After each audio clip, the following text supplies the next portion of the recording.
what is the Celtics' ceiling next season? Because obviously without Jason Tatum, the expectation is that they're probably not going to win a championship, right?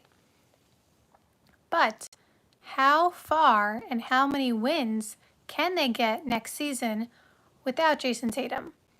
Because they still have Jaylen Brown, who did win Finals MVP. Now, obviously, having Jason Tatum, and Derek White and Porzingis and Drew Holiday made it easier, on Jaylen Brown, to be able to get Finals MVP because he was able to focus and do what he is best at, on the offensive side and the defensive side.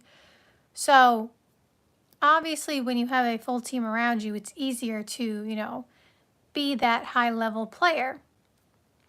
That is why, players who have a team where they don't have the most talented team, but they are able to bring that team to, playoff success and stuff like that, are regarded so highly. That's why, like, even though, the year that the Mavs went to the finals 2 years ago, ironically against the Celtics, and they did have Kyrie Irving, of course, which is another perennial, all-star.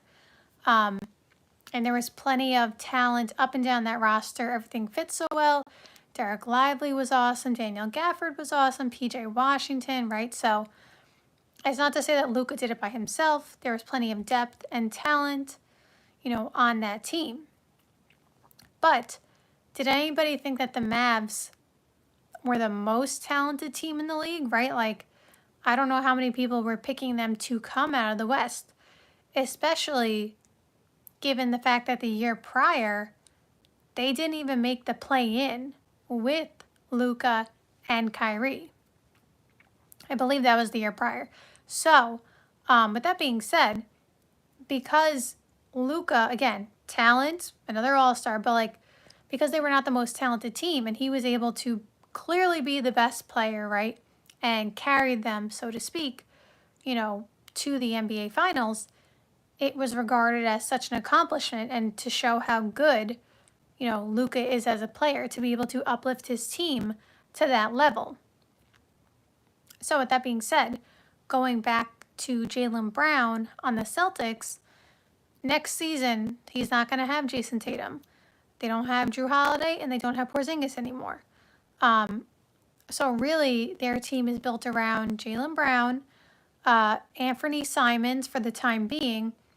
There were reports that they want to trade him, but they can't apparently find a trade for him because, not because Anthony Simons is not a good player, but he's on the last year of his deal, I believe.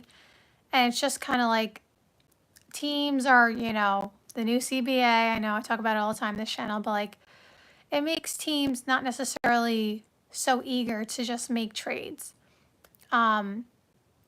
So Anthony Simons will be on the team for the time being, and then Derek White. That's their core right now.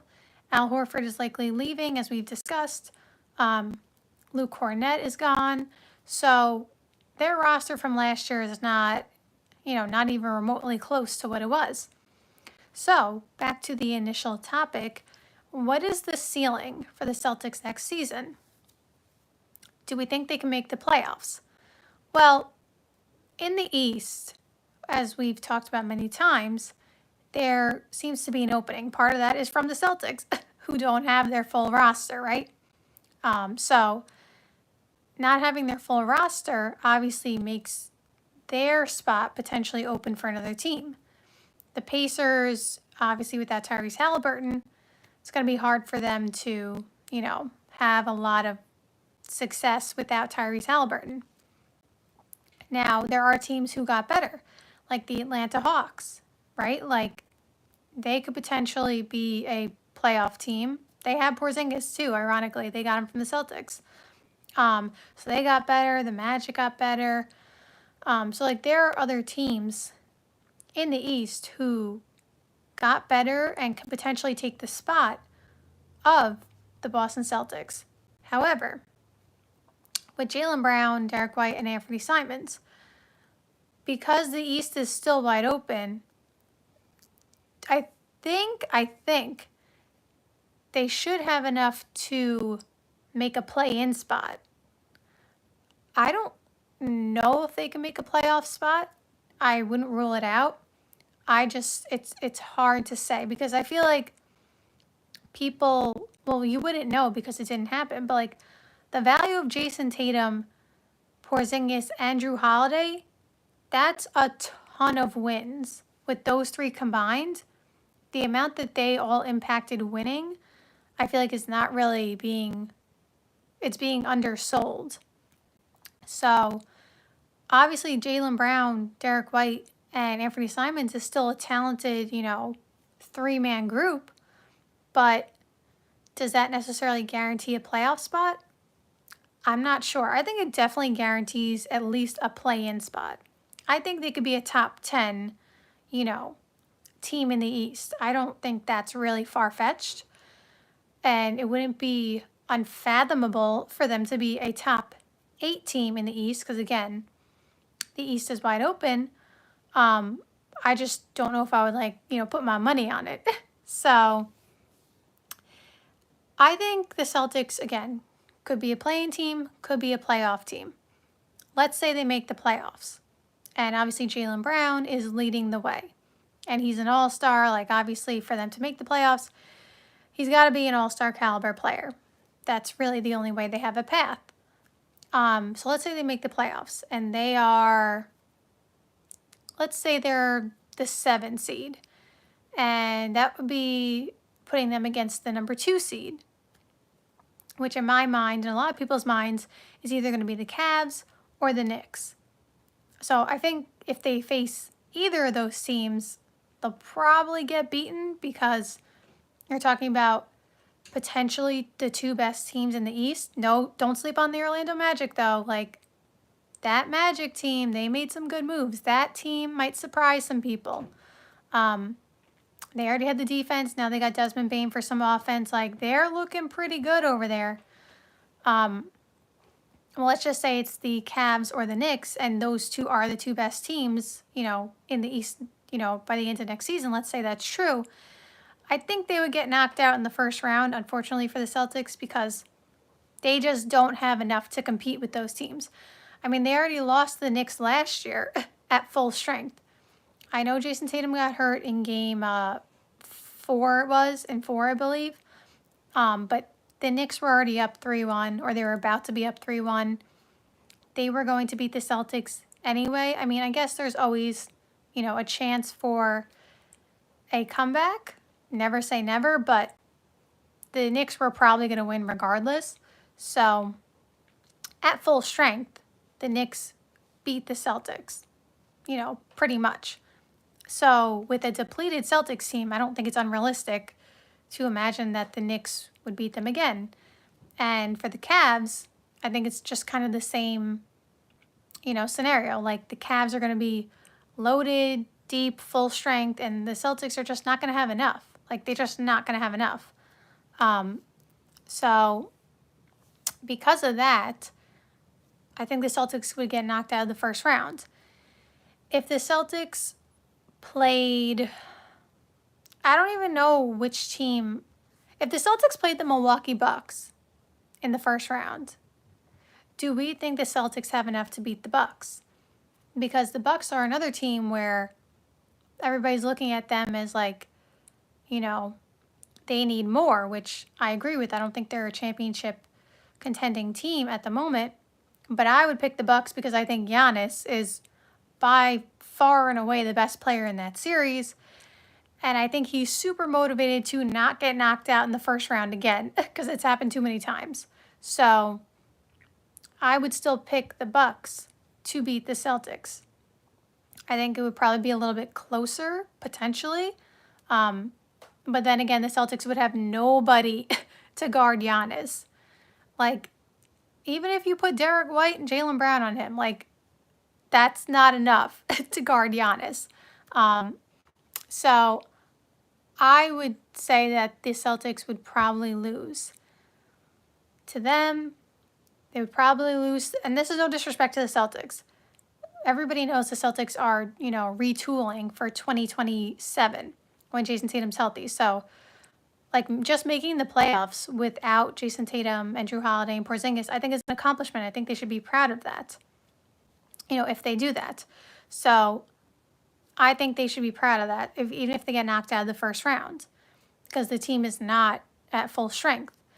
But I'm just saying, like, I feel like running through the matchups in my head, if they played the Magic, I don't know if they win.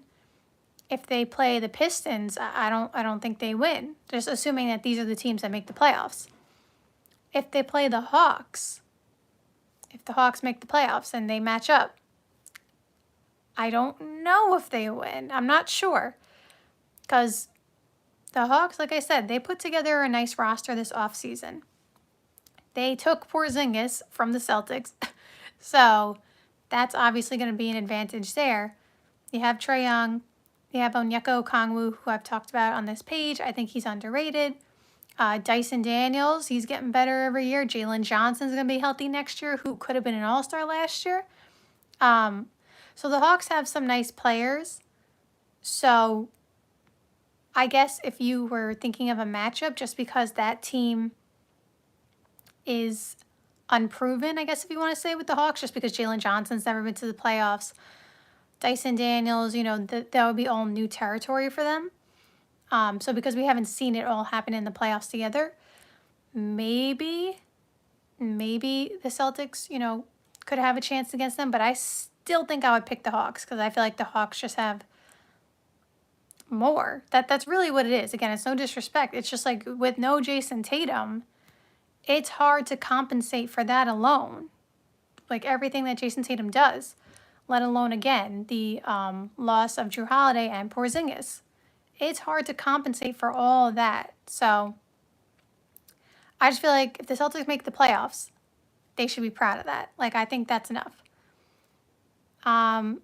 Somebody said Trae Young brings teams down. Are you saying, like, he takes down teams in the playoffs?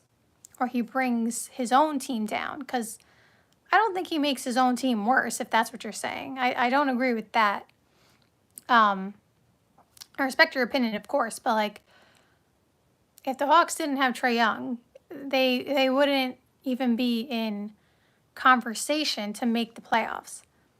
And to be fair, when they brought in DeJounte Murray, a lot of us thought that seems like a nice addition because DeJounte Murray does so many good things, and they could have two ball handlers who could play off one another. I thought it was a really good addition as well.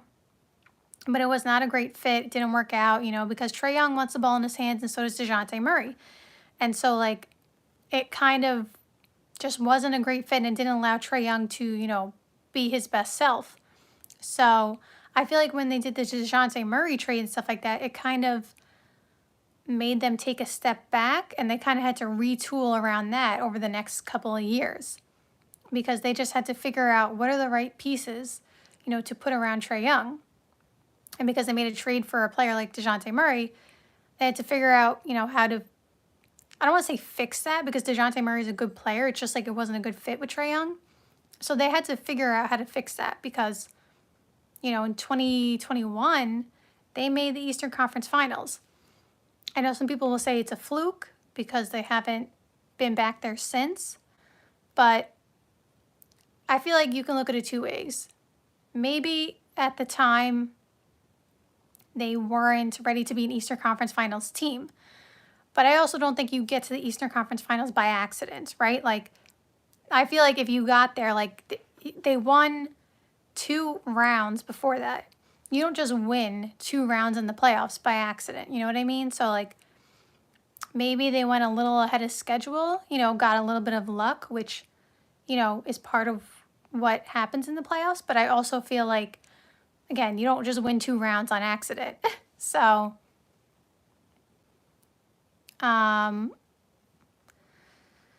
somebody said, have you been following the Hawks? Literally, the only time they had a good season was when Ben Simmons exposed himself. I have a very good memory, LOL. Well, I remember that series too. Like I said, I understand, like, I'm not saying that they are a perennial championship contender or that they have been since that 2021 run. I'm just saying you don't win 2 rounds on accident. I feel like it could be both things. It could be that they were, again, a little bit ahead of schedule and got a little bit of luck in the playoffs. But at the same time, again, you have to beat teams in a 7-game series. Like, the other teams were not just giving up. I know the Ben Simmons, shot happened, but like that one shot did not lose the Sixers the series, if that makes sense. You know what I mean? Like, the Sixers had 3 other opportunities, 3 other games, 4 other games, whatever it is, to win the series. So the Hawks beat them. I don't remember how many games that series went, but, just a 7-game series. They beat them 4 out of 7 times. So, again, you don't beat a team 4 out of 7 times by accident. That's basically my whole point. I'm not disagreeing that the Hawks were not a championship contender necessarily at the time, and they went a little ahead of schedule. I just feel like it's a little bit of both. So, with that being said, I think the Celtics have a chance to make the playoffs. Again, I think they're pretty much guaranteed a play-in spot. I just feel like being a top 10 team in the East is pretty, I don't want to say easy, but like, I feel like they have enough for that. And if they go in the playoffs and they get knocked out the first round, I feel like that's a good accomplishment for them. And then we'll see what they do next offseason, to retool around Jason Tatum. So thank you guys so much for watching this live stream. I hope you enjoyed, and